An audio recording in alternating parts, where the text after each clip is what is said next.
Hello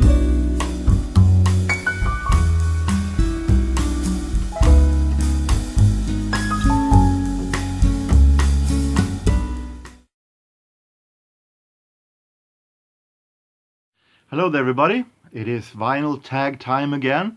I love doing the vinyl tag because there are so many questions to answer, there are much to show and so much to talk about. I like these vinyl tags times, but the problem is that this year was a little bit tougher than many other years. I've been doing vinyl tag every year, I think, since I started with YouTube back in 2014.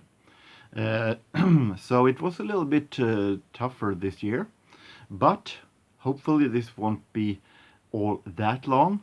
So let's start right away. Question number one, best finds of 2019. That I've shown over and over again.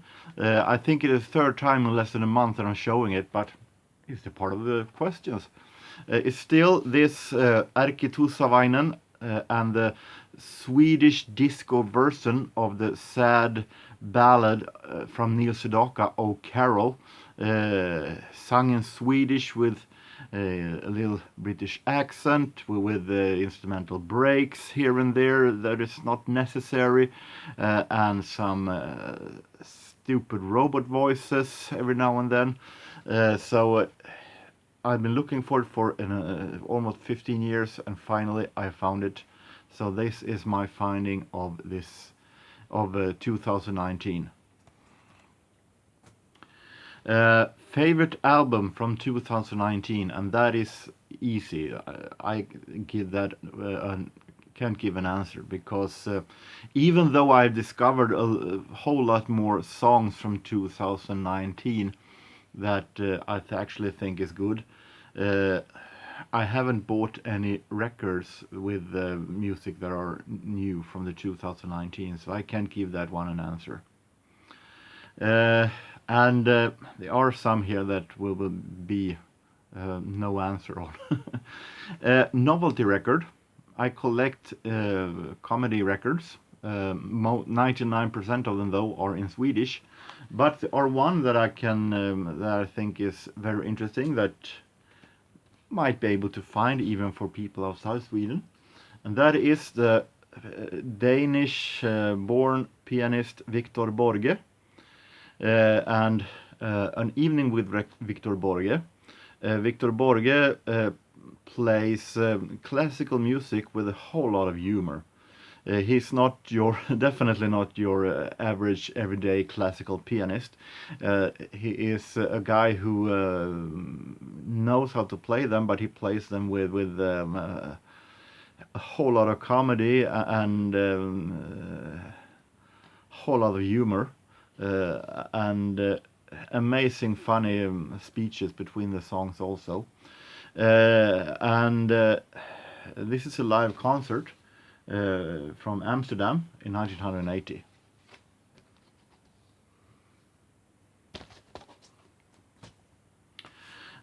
We have homage cover, which I don't have all that much of, but what I found was this one. This is Swedish group Eldkvarn, and their final album, for now anyway, De berömdas aveny, the avenue of the famous ones. And you might guess yourself which cover this is a homage to. If you say Sgt. Pepper, you're right. You will get 1 point. But it is I think, closest thing I have.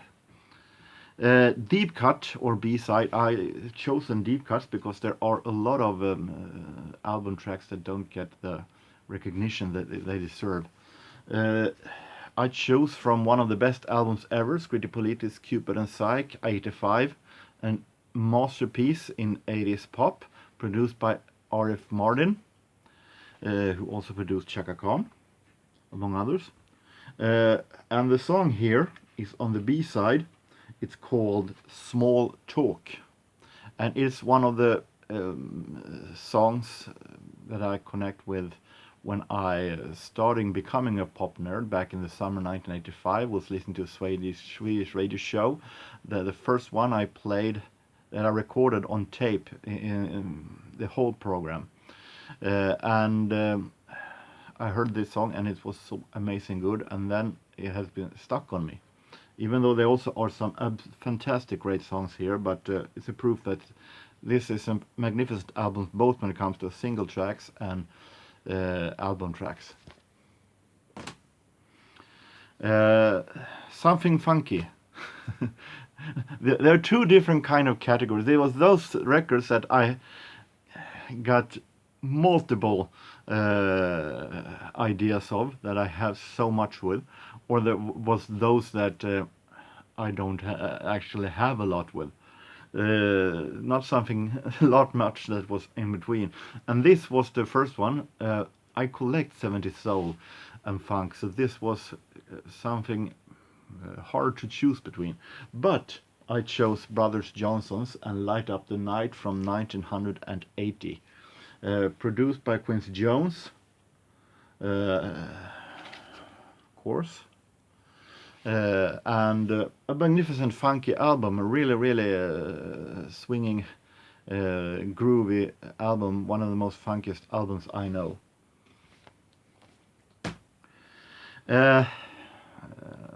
Weird shelf buddies. I collect in genre order, and within that in alphabetic order, so different kind of, it wasn't all that easy. It would be interesting if I had collected in only alphabetic order, and I would have mixed Alarm with Amadeus Mozart. But I think this one is pretty good. F. Dan Fogelberg, and right after that, Samantha Fox. Is that weird enough for you? One a little softer side, and one not that soft side in some fashions. We have a band, I Was There band I have seen. I haven't seen all that much huge artists, and not much, of course, none that are connected with any kind of recording, but I have seen Deep Purple. They were here in this area, in our neighbor community Timrå, in 1996, in a festival called Timrå-yran. And I was there with a couple of guys. We were at a project that we had back then to make sure that people didn't take the car home after they had been drinking. And we had an opportunity to see Deep Purple also. And as I remember it's a lot of years now, I thought it was dreadfully boring. Of course, my interest for Deep Purple has been growing even more since then.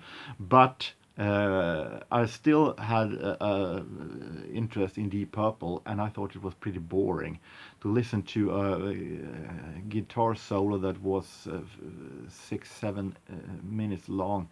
It wasn't my style really to stand with tired legs and listen to back then. I don't know how it will feel today, but I like Deep Purple, but that one was not all that good, I thought, back then. And I wish I had Original. An album that I have a repress on, that I wish I had an original. I don't buy all that much represses, new one, but and I'm not the kind of guy who collects for money. I collect for music. So whether it's a repress or an original is not all that interesting to me. I could say, just because it's obviously much more interesting that I show something than don't show anything, that I have this repress of Deep Purple's In Rock reissue from 2016, I think. that maybe it would be fun to have the original, but it doesn't. It's not something that I really don't actually care about. But at least I've shown something. I showed a repress. We have a discography that I own. I've shown some of them in my in the videos, the series that I have, where I show complete my complete collection from an artist. Depeche Mode, I have every studio album with. Chicago, I have every studio album with, but I've shown those. I think there's one that I haven't shown that I have the entire collection with also.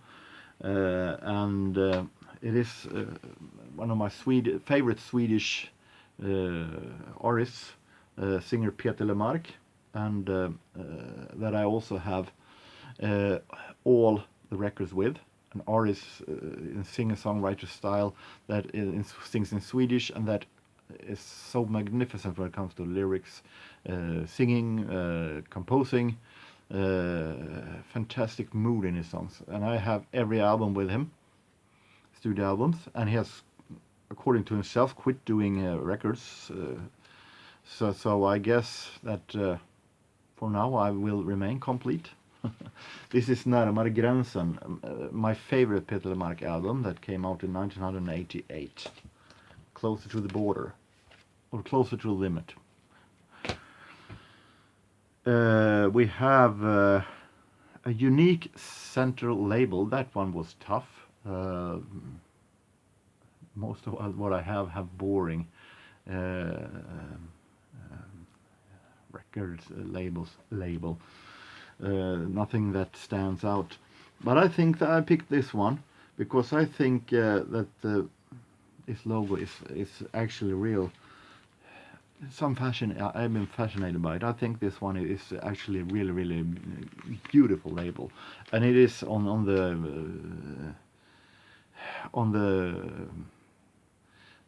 label cover also. So and it is for the jazz label Bluebird, which is an under label for RCA for jazz. And I've always been fascinated for some reason by this bird that they have, this logo and this yellow background. I think this one is very beautiful central label.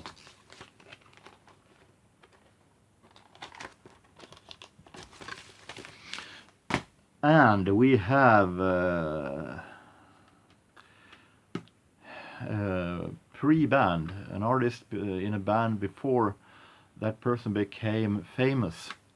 And I picked this one, Suitable, since 2019. We lost her, unfortunately, in cancer.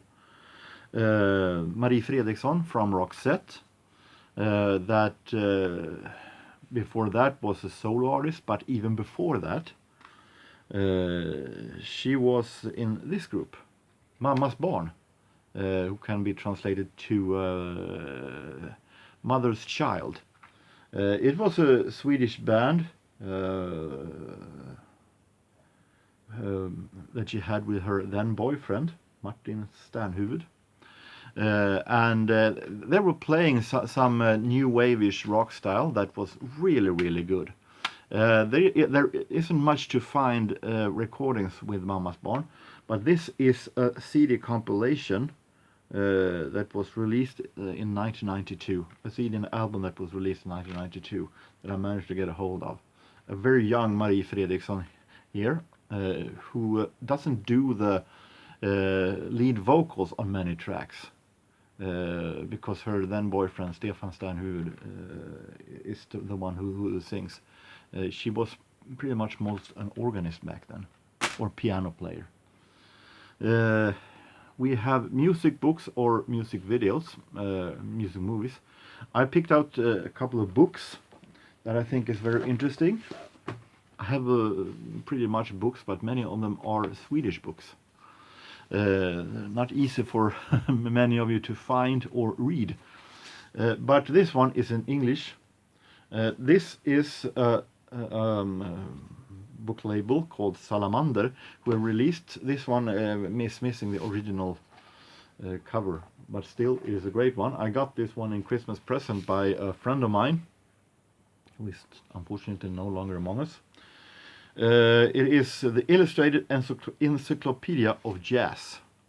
It looks like it could be an ordinary dictionary of jazz, but I think this one is much more. I like the more personal writings in this one, and it's also with tons of, as you could see, suggestions on albums and recordings, on most of albums that you could search for with that certain artists, and also with pictures with some. And I was so happy actually to see when I got this at Christmas Eve many years ago, and I actually found some records that I actually do owned.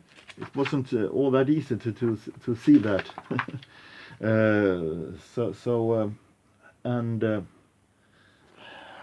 Record suggestions with record labels, which label that was releasing it, and not only is it those huge expensive records, it's also those some of those more low budget releases, but that also are so special to me.